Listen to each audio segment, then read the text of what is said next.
Mais uma vez, queremos pedir permissão para adentrar aos seus lares, aos seus locais de trabalho e apresentar o programa Mundo Jurídico. O programa Mundo Jurídico que há mais de 15 anos leva informação jurídica, de cidadania, de cultura e também de civismo. E hoje, com toda a supervisão do Fábio e edição também dele mesmo, dentro da Máximo, a Máximo Produções, localizada no Campolim, com estúdio novo, com cenário agora muito mais apropriado para o programa Mundo Jurídico. Então nós queremos já de antemão agradecer a Máximo Comunicações. Mas claro que o meu agradecimento primordial é a você, meu querido telespectador, que há mais de 15 anos me dá essa audiência maciça. O programa Mundo Jurídico leva informação jurídica, de cidadania, de cultura e também de civismo. E hoje não é de forma diferente, pois temos retornando ao nosso programa o meu xará Mascarenhas, mas com o prenome Hilton, Dr. Hilton Mascarenhas. Ele que atua na área trabalhista e na área também do direito desportivo. É sócio responsável pela área de trabalho e desportivo e ex-membro do Centro de Estudo da Administração de Escritórios de Advocacia, ex-assessor jurídico sênior da empresa multinacional americana Flexstone Internacional, ex-membro da Associação dos Advogados Trabalhistas de São Paulo, membro da Associação dos Advogados de São Paulo, integrando a diretoria adjunta da Comissão de Exercício da Advocacia Trabalhista, da 24ª Subseção da Ordem dos Advogados do Brasil, aqui locado em Sorocaba.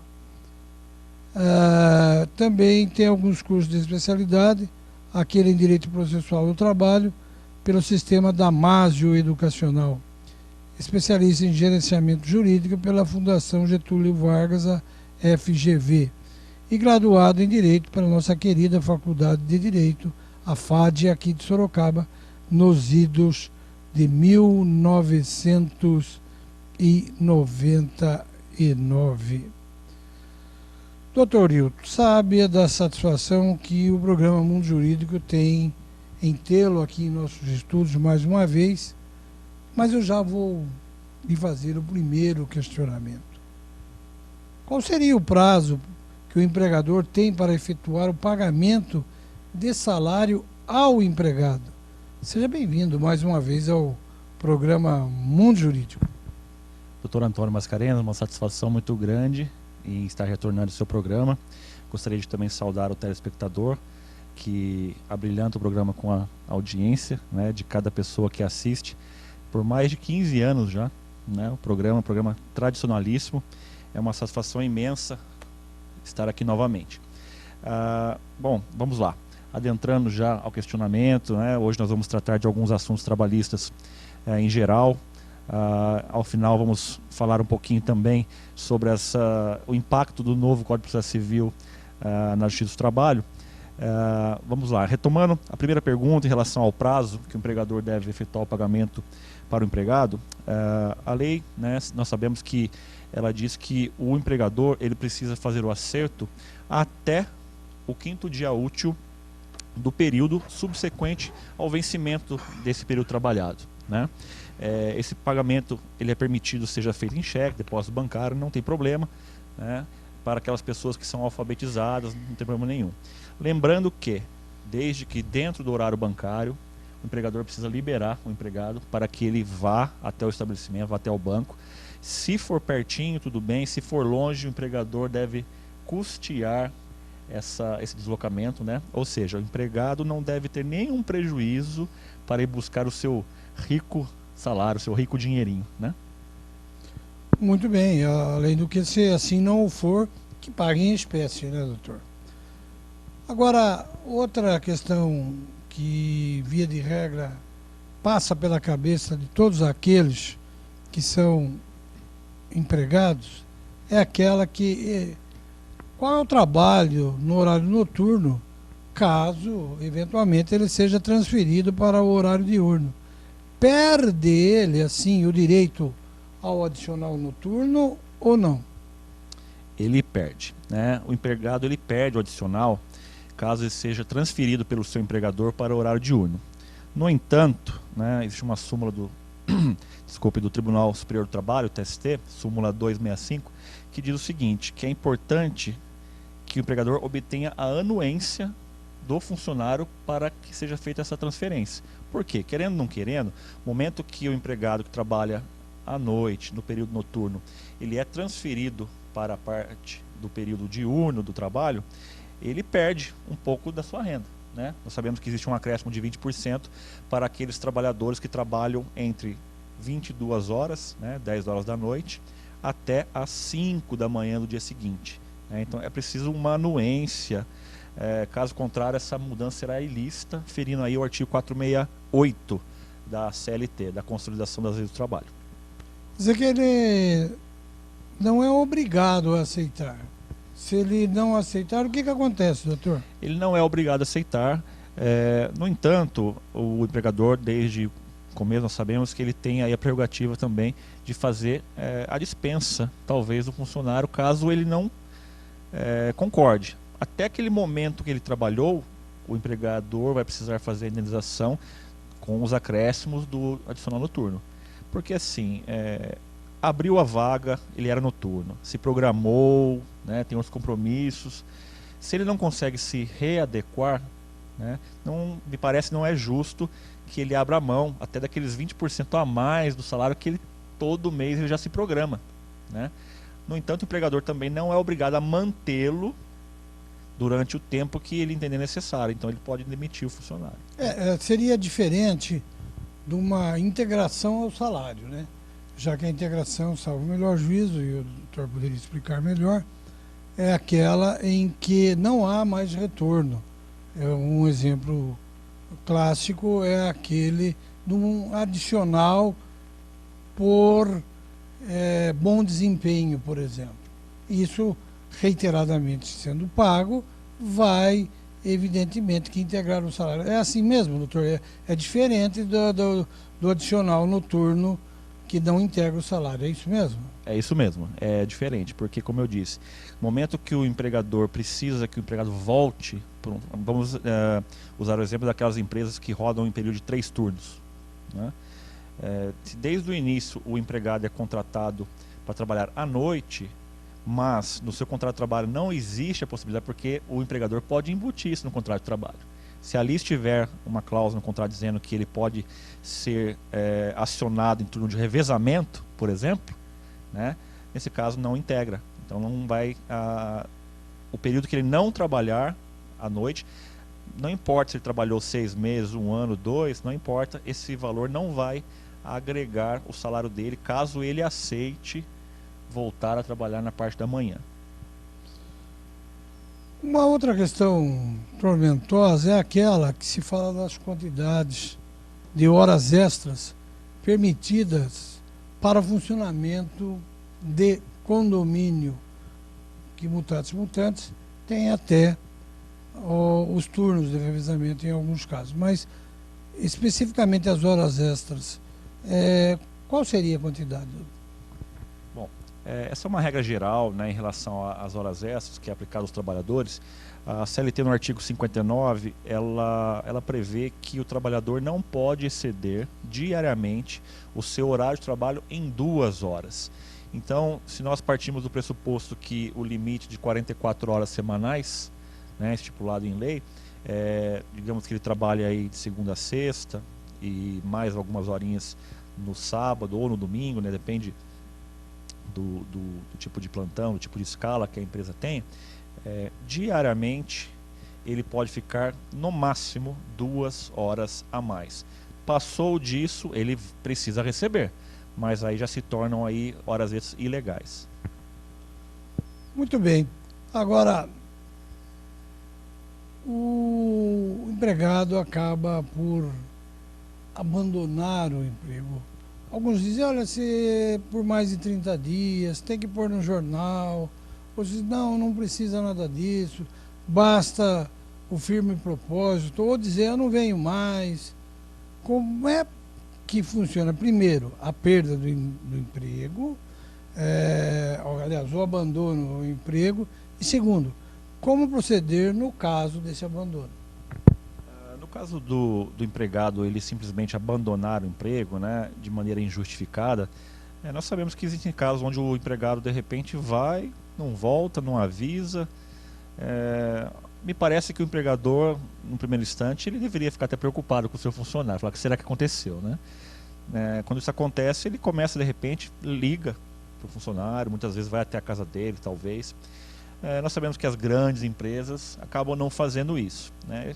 Acabam adotando um procedimento, eu diria, padrão, e nós, como advogados militantes na área de direito do trabalho, quando representando o empregador, nesse caso, sugerimos que a empresa envie uma carta, um telegrama, algo para o endereço que consta no cadastro, né, da empresa, daquele empregado, e com aviso de recebimento, para nós sabermos que se alguém recebeu, se está ausente, se mudou-se, né, o carteiro, no caso, vai poder constatar o motivo de não ter encontrado aquela pessoa.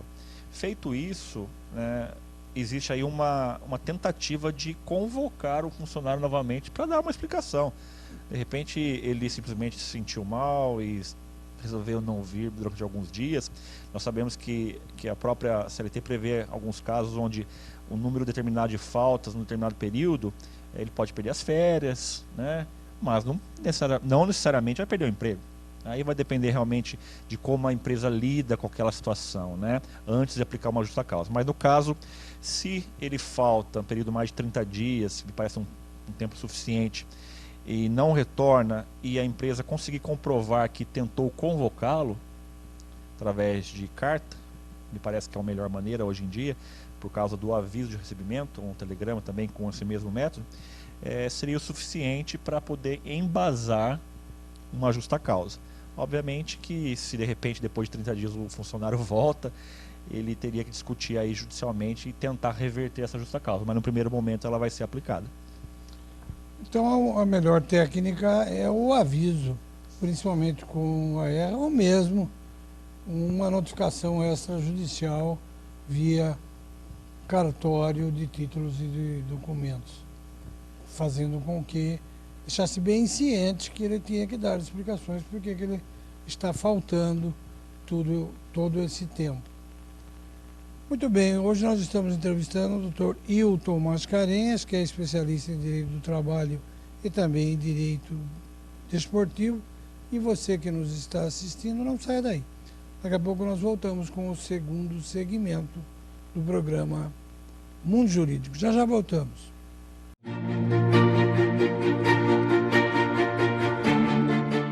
Aqui é bem melhor. Rádio Máximo, o máximo em música. You can't touch this. You can't touch this. You can't touch this. You can't touch this. My music hits me so hard, makes me say, oh my Lord, thank you for blessing me. What am I to run and do like this? It's good when you know you're down.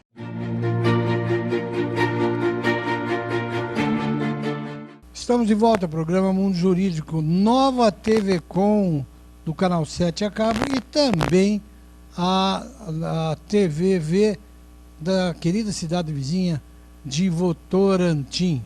E sempre com a produção da Máximo Produções, que é aquela que faz com que você tenha uma excelência de imagem e também de sonorização.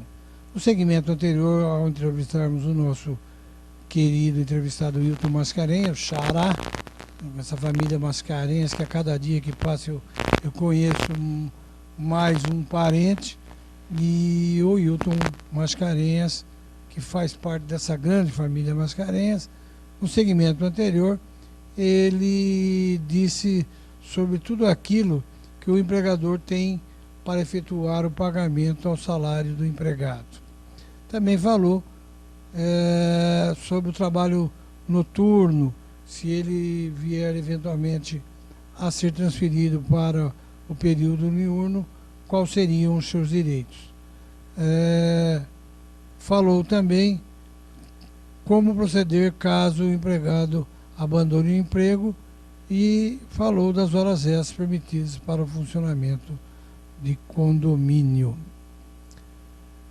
Nesse segmento, nós vamos iniciar lhe questionando, Dr. Hilton Mascarenhas, se existe algum critério de precedência para a aplicação de penalidade ao empregado no caso de suspensão, advertência, se a advertência é o primeiro momento, se a suspensão seria o segundo momento, e depois até reincidir uma justa causa.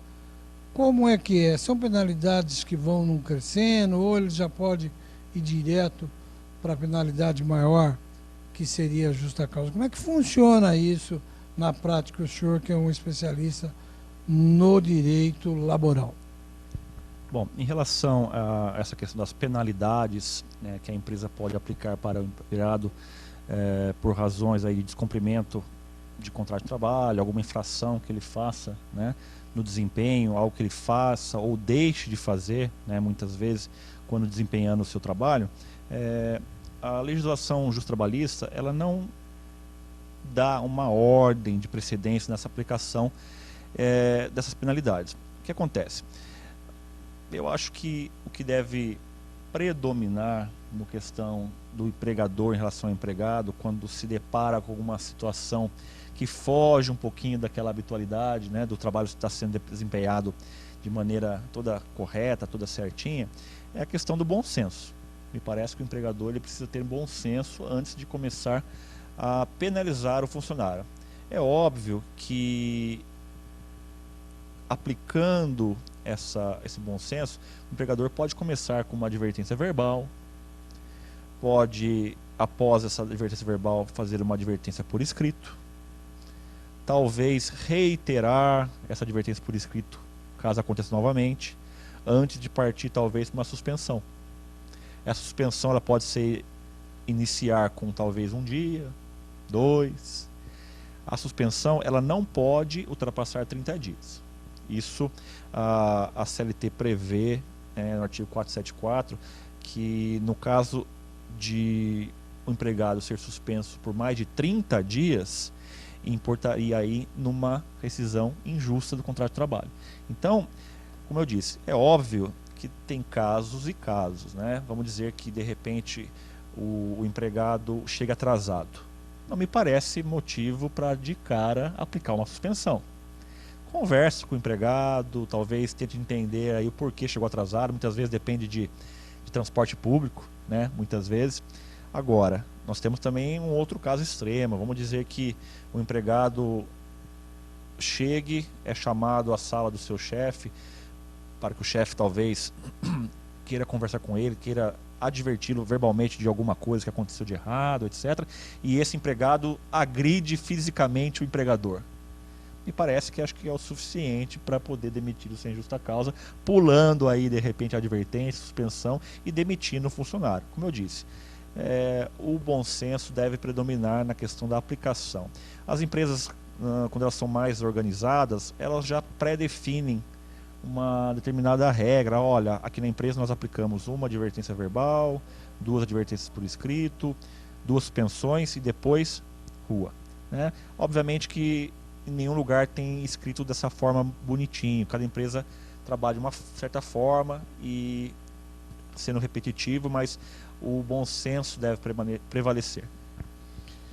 A precedência aí ela vai da conveniência de um como o outro, ou seja, do empregador e do empregado, do tipo faltoso que ele cometeu, e o bom senso realmente deve imperar. Porque, afinal de contas, um depende do outro. O trabalhador que esteja não bem vestindo a camisa da empresa por N razões, e uma dessas pode ser uma advertência injusta, uma suspensão injusta, ele vai deixar de produzir para o empregador aquilo que o empregador espera dele. E o empregador nada mais é do que um empreendedor, e ele, evidentemente, como empresário que é, espera lucro.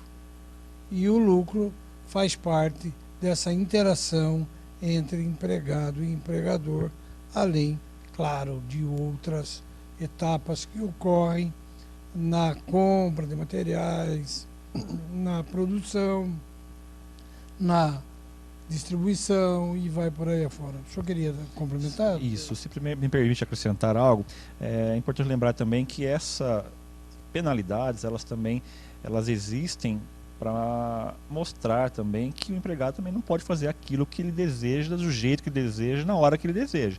Né? No momento que ele assume um compromisso com a empresa, em troca de uma remuneração, né? Existe uma troca, como o senhor bem disse, existe uma troca ali. Né? Ambos visam lucro.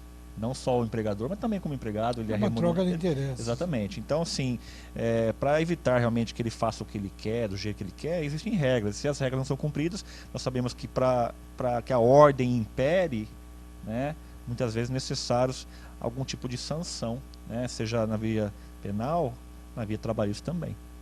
Sem dúvida. Muito bem, doutor.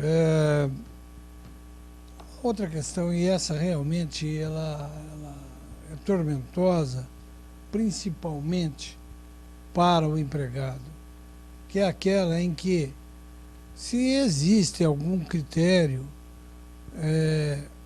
para que o empregador possa devolver ao empregado a carteira de trabalho que tomou para anotações. Olha, estou lhe contratando, você vai ser aqui o meu funileiro dentro da empresa, e me traz a carteira, daí eu demoro um mês, mais do que isso.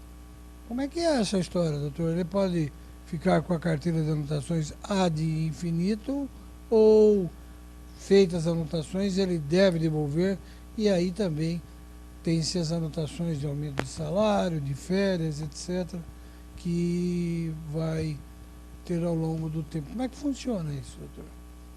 Bom, deveria ser simples.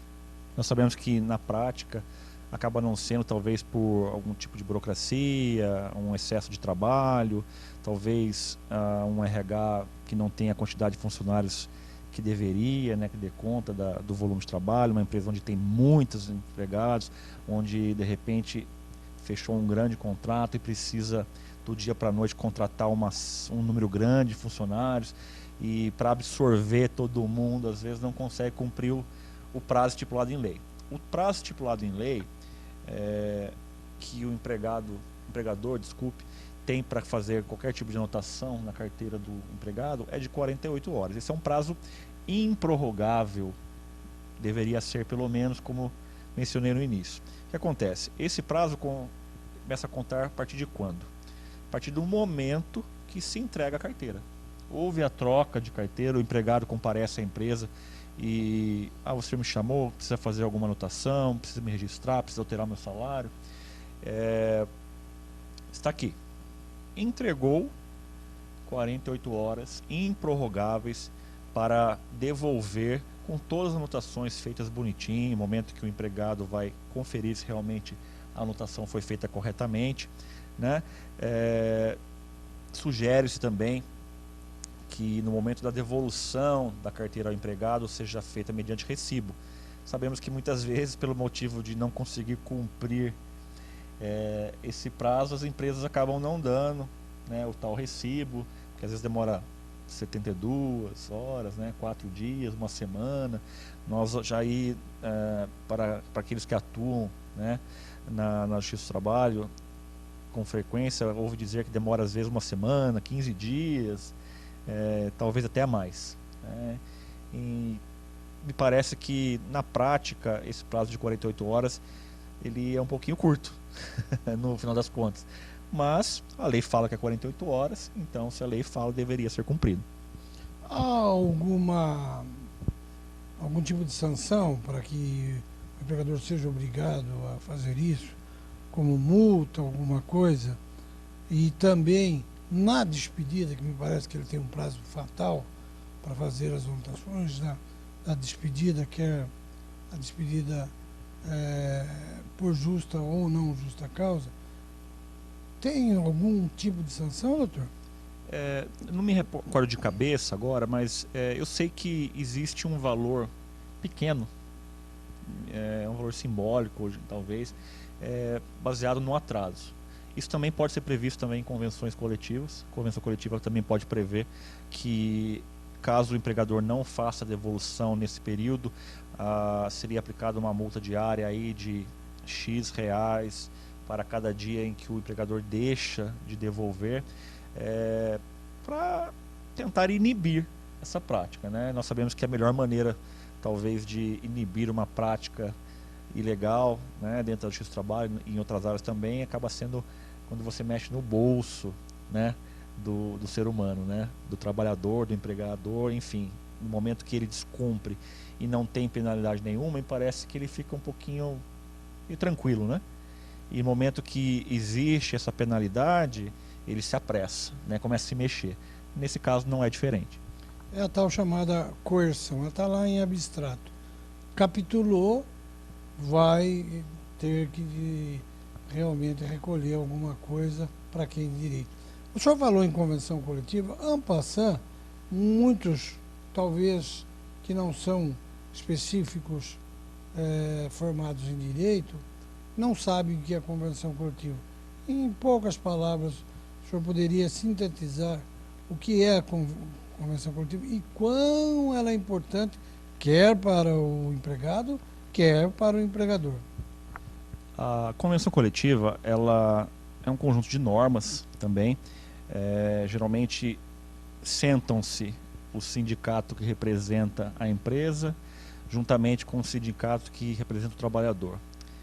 Esses dois entes, eles tentam chegar ali a um denominador comum em termos do que eles podem apresentar à empresa para o empregado de benefícios, de incentivos para que o empregador trabalhe talvez de maneira mais feliz, mais contente, e também, obviamente, a empresa tem que ser beneficiada no sentido de ter um benefício, né? Já que eu vou fornecer uma cesta básica a mais, se eu vou fornecer um plano médico melhor, se eu vou oferecer um tipo de bônus, né? A convenção coletiva, ela, com esse conjunto de regramentos, momento que se estipula que vai ter um benefício, seja ele monetário, seja ele de ordem, né, como se fosse uma cesta básica, um convênio médico, um convênio odontológico, enfim, o que é acordado ali, mesmo que não previsto no regramento legal, numa CLT, etc., se for para beneficiar o empregador, ambas as partes concordaram, foi homologado, está em vigor, passa a ser lei. Então, se combinado que a cada 45 dias, por exemplo, o empregador deveria dar um pequeno bônus, que seja monetário ou de repente através de uma cesta básica melhor, enfim, e não cumpre, ele começa ali a criar um passivo trabalhista. Então a convenção coletiva nada mais é do que um conjunto de normas e regramentos estipulado entre empresa e empregador, onde ambos assumem ali direitos e deveres para poder aquilo ser efetivamente cobrado futuramente, caso necessário. Maravilha, doutor. Quero mandar um forte abraço aqui ao Paulino do Espaço São Pedro, um grande amigo que nós temos, não perde uma edição do programa Mundo Jurídico, e também a família Antunes, lá da Vila Carvalho, que se reúne toda semana para assistir o nosso programa Mundo Jurídico. E a você que nos está assistindo, não saia daí. Daqui a pouco nós retornamos com o terceiro segmento do programa Mundo Jurídico, hoje focalizando a personalidade jurídica do Dr. Hilton Mascarenhas. Já já voltamos.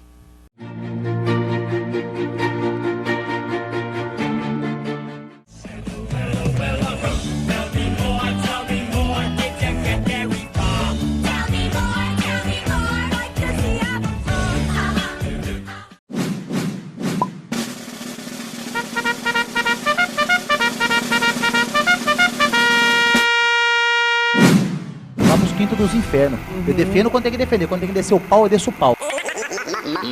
Meu, rascunho do mapa do inferno de feio. Parece que ele tá do avesso. Dê um queijo pra ele. Ele agora é seu segundo desejo. Pode tirar foto, André, vai. Obrigado. Pode tirar. Morreu porque já foi feito até o exame de DNA. Tá confirmado, o vagabundo foi embora. Morreu, o lixo morreu. Acabou. É uma droga a menos no mundo. Vai conhecer o Saddam Hussein também, Chico Xavier, Cazuza, vai vir todo mundo pro Rock in Rio esse ano aí. Pode ter certeza. Eu vou tomar mais um processo, mas não tô nem aí. Tudo gosta do mal feito aqui, hein? Vitor e Léo, obrigado pela presença! Busquito dos infernos!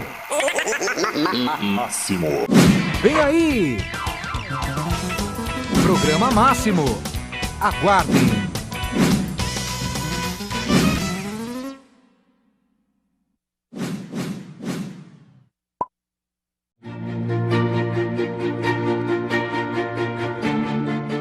Estamos de volta, programa Mundo Jurídico, TV Com, Canal 7 a cabo e TVV, sempre com a supervisão da Máximo Produções. Hoje nós estamos focalizando a personalidade jurídica do Dr. Hilton Mascarenhas, ele que é formado pela FAD, nossa querida FAD, nos idos de 1999. Também especialista em gerenciamento jurídico pela FGV, especialista em Direito e Processo do Trabalho pelo Sistema Educacional Damásio de Jesus. No segmento anterior, nós sorvemos os conhecimentos do nosso querido entrevistado no que se refere ao prazo que o empregador tem para devolver ao empregado a carteira de trabalho para anotações. Também teve a oportunidade de discorrer sobre a convenção, melhor dizendo, coletiva de trabalhos, do trabalho. Nesse segmento, eu gostaria de explorar, ainda no que se refere à carteira, quando ela deve ser atualizada. É de vez em quando, você leva uma vez por ano lá que a gente atualiza. Viu, o Brasil ficou campeão da Copa, vamos atualizar. As Olimpíadas estão chegando, então traga aqui. Como é que é essa história, doutor?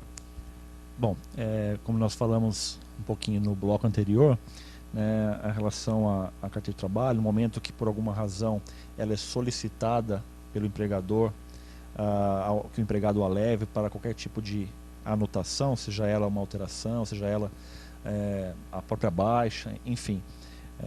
Como nós dissemos, existe um prazo para que isso seja feito, o prazo em tese seria de 48 horas improrrogáveis, para que seja feita o que com ela, né? E por quê, né? É necessário que a carteira de trabalho ela seja frequentemente atualizada. Por quê? Nós sabemos que anualmente, por exemplo, existe um dissídio onde sensivelmente o salário aumenta um pouquinho, né? Sofre uma certa correção. Tudo que acontece no que diz sentido, principalmente a remuneração do empregado, deve ser anotado na carteira. Então vamos dizer que teve um aumento, foi promovido, o empregador vai pedir a carteira para o empregado para atualizar a questão salarial. Vamos dizer que o empregado faça recolhimento de contribuição sindical, né? Necessário que todo ano que ele faça o pagamento seja anotado que ele fez o pagamento. O local onde ele vai conseguir provar isso, né? Ele tem descontado no Olerite, mas também deve ser anotado na sua carteira de trabalho. Férias, o empregado vai tirar férias, foi pago, não foi pago, né? Entre outras alterações contratuais, como eu disse, pode ser de cargo, pode ser de aumento salarial, pode ser realmente da dispensa do funcionário, qualquer necessidade de alteração que reflita, né, principalmente no salário e na função desse empregado, deve ser anotado na sua carteira. A carteira, vamos dizer assim, se nós podemos colocar assim, todo o histórico, o rastro que é deixado no decorrer do tempo em que o empregado exerce sua função na determinada empresa, deve constar ali. Alguns chamam de radiografia do empregado dentro da empresa. E só lembrando também o tempo de afastamento por auxílio-doença ou auxílio-acidente de trabalho também deve ser anotado. E os exames médicos, doutor, já que nós falamos em auxílio-doença e falamos também em auxílio por acidente de trabalho, e os exames médicos têm os iniciais, os finais e os periódicos, como é que funciona isso aí? Bom, nós sabemos que quando o funcionário ele é admitido, geralmente é pedido aquele famoso admissional, né? Então, no momento que ele é admitido, um dos exames, um dos documentos que deve ser anexado ali, a ficha do empregado na empresa, é saber se ele está naquele momento que ele inicia, né, o seu trabalho na empresa, se ele está em boas condições de saúde, físicas, né? Nós sabemos que alguns exames são um pouco mais complexos, outros são menos, mas de qualquer forma eles existem, né? Então nós sabemos que o exame médico, podemos dizer assim, de forma resumida, devem ser feitos antes da admissão, né, que seria o admissional, periodicamente, vamos dizer que pelo menos uma vez por ano, talvez seria interessante. Mudança de função, vamos dizer que hoje ele trabalha num lugar onde não existe um ruído muito grande, né, não é um ambiente insalubre, talvez, e talvez ele seja promovido para um setor, muda de área, não importa, onde as condições naquele ambiente são diferentes. É necessário você, antes que ele comece o trabalho, coloque o seu pezinho ali dentro daquele novo ambiente, vamos garantir que realmente ele está entrando sem nenhum problema auditivo, sem nenhum problema de visão, entre outros, né? Essa ocupação, como eu acabei de mencionar anteriormente, talvez ela não expunha aí nenhum risco, né? Não tinha nenhum agente de risco presente, seja ele insalubre ou de periculosidade, por exemplo, também. Quando esse funcionário, pegando ainda também o gancho que o doutor mencionou na questão do auxílio doença, ou de repente um auxílio acidente, etc., de repente o empregado acabou ali se machucando, né? De repente, na exercício da sua função, então ele voltou do período de recuperação. Bom, a empresa tem que se preocupar em saber realmente se ele está totalmente recuperado, se ele está bem e apto para desempenhar aquela função que ele exercia anteriormente, né? Essa é outra situação também. Momentos em que ele é afastado por mais de 30 dias, né? No caso que a gente acabou de mencionar. A trabalhadora também, de repente, após o parto, né? Ela trabalhou grávida, correu tudo bem. Nós sabemos que no momento que ela tira a sua licença, se passam em alguns meses, né? Pelo menos 4 meses. Para aquelas empresas que são adeptas ao programa Empresa Cidadã, podendo ser até 6 meses, sem mencionar também o mês extra, né? Que geralmente é adquirido de férias, etc. E importante também, no momento que essa trabalhadora volta, retorna ao trabalho, ver se ela está gozando de plena saúde, né? Nós sabemos que em 4, 6 meses pode acontecer muita coisa, né? A empresa não vai estar, o empregado não vai estar sobre os olhos da empresa, então não vai ter aquela fiscalização diária que acontece com frequência. E também, por último, né, começamos pelo admissional e acabamos no demissional. No momento que ele está deixando o quadro de empregados, é importante ver se ele está também saindo dali sem nenhum problema. Amanhã depois não vir alegar que adquiriu uma doença ocupacional no trabalho, e se o demissional foi feito da maneira correta e atestado que ele estava em plena condição de trabalho, de saúde, podemos afirmar sem sombra de errar, que o exame ele protege, além do trabalhador, a empresa também. É isso mesmo, porque poderá ele alegar que adquiriu uma doença ocupacional dentro da empresa, e se não tem o exame demissional, essa prova pertence, quer queiramos, quer nós não queiramos, que não foi adquirida da empresa, para o próprio empregador. Agora, o procedimento a ser adotado, o empregado está de aviso prévio. Aí ele pratica uma irregularidade, ele é desidioso, não vai trabalhar, chega atrasado, ou chega e fala, isso aí eu estou de aviso prévio, isso aí eu não vou fazer, embora no contrato de trabalho dele. O que pode acontecer com ele? Bom, é importante salientar e enfatizar que o fato do empregado estar cumprindo o aviso prévio não significa que ele não está mais sujeito às regras que o contrato de trabalho que ele aceitou lá no início, no momento da contratação, estejam suspensas ou interrompidas. Continua tudo valendo. Nós sabemos, obviamente, que existe algumas amenidades que são concedidas ao empregado quando está cumprindo, o fato de sair um pouquinho mais cedo, né? A gente sabe que ele pode sair ali um pouco mais cedo, ele pode optar também por continuar no mesmo horário de trabalho e trabalhar alguns dias a menos, né? Mas, se ele está dentro da empresa, se ele está no seu horário de trabalho, desempenhando sua função, me parece que ele deve continuar fazendo da mesma maneira que sempre fez. É muito comum, obviamente, a empresa, de repente, o dispensou e fala, vou fazer um corpo mole, não vou trabalhar mais direito, estou saindo mesmo. É assim que eles pensam. Durante o aviso prévio, nós já falamos um pouquinho sobre as penalidades no bloco anterior também, ele ainda está sujeito a ser penalizado, né? Uma advertência, uma suspensão e até uma justa causa.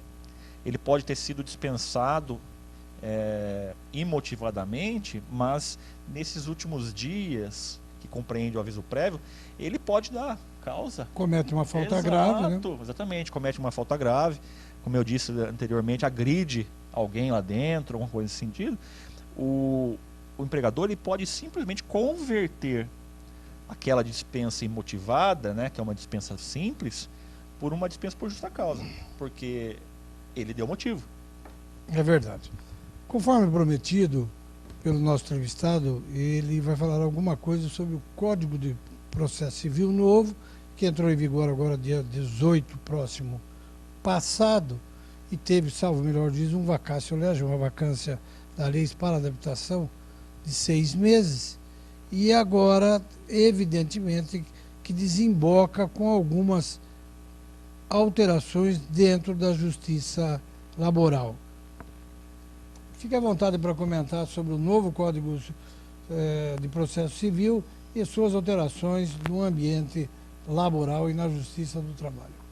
Bom, esse é um tema aí que tem tirado o sono aí de muitos colegas, né? Principalmente aqueles que atuam na justiça comum, né? Na justiça especializada. Na justiça do trabalho, arrisco dizer que, pelo menos a princípio, os impactos não vão ser tão grandes. As mudanças, elas aconteceram, já está em vigor, né? Nós sabemos que já tem uns dias aí que já está valendo, né, a regra. Mas na prática me parece que vai ser um pouquinho mais tranquilo para quem atua, por exemplo, na justiça comum, na justiça estadual. Na justiça do trabalho, para evitar que os advogados trabalhistas ficassem aí um pouquinho perdidos, o que vai valer, o que não vai valer, o TST ele se adiantou, a minha opinião, né, ao meu ver, que eles foram bastante felizes em se antecipar. 2 dias antes, né, do novo Código de Processo Civil entrar em vigor, né, que foi no último dia 18, né, de março, no dia 16 o TST ele soltou uma instrução normativa, a instrução normativa número 39 de 2016, que dispõe sobre o novo CPC e o que vai ser aplicado e o que não vai ser aplicado. Ou seja, eles limitaram, deram uma limitada, de certa forma, né? É importante lembrar, artigo 769, né, da CLT, diz o seguinte, que nos casos omissos, o direito processual comum será fonte subsidiária ao direito processual do trabalho, exceto naquilo que for incompatível com as normas daquele título. Vale dizer o que? Se a CLT regulamentou o assunto, não tem conflito, não precisa usar outra fonte, no caso o Código de Processo Civil. Ela continua absoluta. Continua absoluta. Se existir aí alguma incompatibilidade, né, alguma lacuna, talvez, você pode se socorrer de forma subsidiária, né? Ou seja, Primeiro, vale a CLT. Na falta de algum regramento específico, etc., vamos dar uma olhadinha aqui no nosso vizinho Código de Processo Civil, né? Que está novinho em folha. O Código de Processo Civil anterior, ele durou bastante tempo, né? Ele tem a sua validade desde 1973, né? Foram aí longos 43 anos, Um bom mais código, ou menos, digo, né? por Sim, sinal. sim. Assim, precisa realmente dar uma oxigenada, né? Precisava dar uma oxigenada. E para isso nós temos aí um novo regramento jurídico aí na parte de processo civil. Essa instrução normativa, ela, como eu disse antes, ela vem para limitar o que pode, o que nós vamos usar, o que nós não vamos usar. Essa instrução, ela relaciona 15 dispositivos do novo código que não são aplicáveis. Nós não vamos entrar, nós não temos tempo para isso. Isso aí seria talvez um tema para uma entrevista completa, né? Ou algumas entrevistas completas, mas eu posso dizer que são 15 dispositivos que não vão ser aplicados por omissão ou por incompatibilidade. Esses são os motivos ao processo de trabalho. Existem outros 79 dispositivos que estão no novo Código de Processo Civil que serão aplicáveis. Ou seja, tem bastante mudança. Parece que não, mas tem bastante mudança vindo por aí. E além disso, nós temos aqueles que estão mais ou menos numa zona cinzenta ali, né? Tem uma Vai aplicação. se solidificar com o tempo. Isso, né? tem uma aplicação em termos, no número de 40. Então você vê, nós temos aí 15 que não vão ser aplicados, 79 que têm confirmado a sua efetividade e 40 que vai ser em termos, né? Dependendo da situação. O próprio presidente do TST, né, o ministro Ives Gandra Martins Filho, né, explica que a edição dessa instrução normativa tem como principal motivo segurança jurídica, né? Eles editaram para realmente tranquilizar os operadores, falar, pô, o que eu posso fazer que eu não posso, né? Ele diz que não seria, eles não poderiam deixar um código novo assim com tantas inovações, né, pudesse gerar uma série de discussões que seria acabando inundando talvez, né, os graus de recurso com um monte de jurisprudência para poder solidificar. Eles fizeram o quê? Se anteciparam, né? Então essa quantidade de recursos que eles estão talvez economizando no momento que eles soltaram essa instrução normativa, viriam só em matéria processual e talvez inviabilizariam a prestação jurisdicional, né? A ideia deles no momento que eles soltaram era de evitar tudo isso. Mas ao final eu tenho com bons olhos o novo Código Civil em relação ao justiça do trabalho. Eu acho que com certeza nós podemos nos utilizar de alguns mecanismos novos que foram trazidos que vão ajudar ao dia a dia do advogado trabalhista. Maravilha. Só para finalizarmos também dizendo que essas 40 normas são aquilo que nós chamamos de aplicação contida. Quer dizer, com o tempo vai se elaborar melhor se elas serão utilizadas ou não. Doutor, resta ainda algum tempo para que você faça as suas considerações finais. Bom, primeiramente eu gostaria de agradecer novamente pelo convite. É sempre um prazer participar do seu programa aí de tanto prestígio, né? Um programa que está no ar aí, não é à toa o tempo que vem se mantido no ar, um programa de conteúdo, um programa que se preocupa em trazer para o nosso telespectador temas atuais, né? Inclusive para a população em geral e também para os nossos colegas advogados e operadores do direito. É sempre um prazer vir e poder participar de uma troca de ideias, né, jurídica com o colega. Fico feliz de poder ter contribuído um pouco com um pouquinho da nossa experiência no nosso dia a dia trabalhista, né, que é uma área que a gente atua com um pouquinho mais de força, né, gosta, estuda um pouquinho, né, e fico à disposição. Gostaria também de agradecer ao telespectador que continua prestigiando esse programa para que nós possamos ficar aqui outros 15 anos aí, tá bom? Muito obrigado. Nós agradecemos a sua vinda aqui aos nossos estúdios na Máximo Produções e queremos dizer que ficamos lisonjeados com as suas palavras, mas queremos repartir com o Fábio, com o Fernando, que ficam por trás das câmeras, fazendo com que o programa realmente possa ter essa qualidade. E claro, que o meu agradecimento final é a você, meu querido telespectador, que me dá essa audiência maciça há mais de 15 anos, convocando-o para que na próxima semana esteja de frente da tela da Nova TV Com e também da TVV de Votorantim, pois estaremos um ou mais de um convidado, levando informação jurídica, de cidadania, de cultura e também de civismo, conforme a gente já faz há mais de 15 anos. Até a próxima semana, se Deus nos permitir.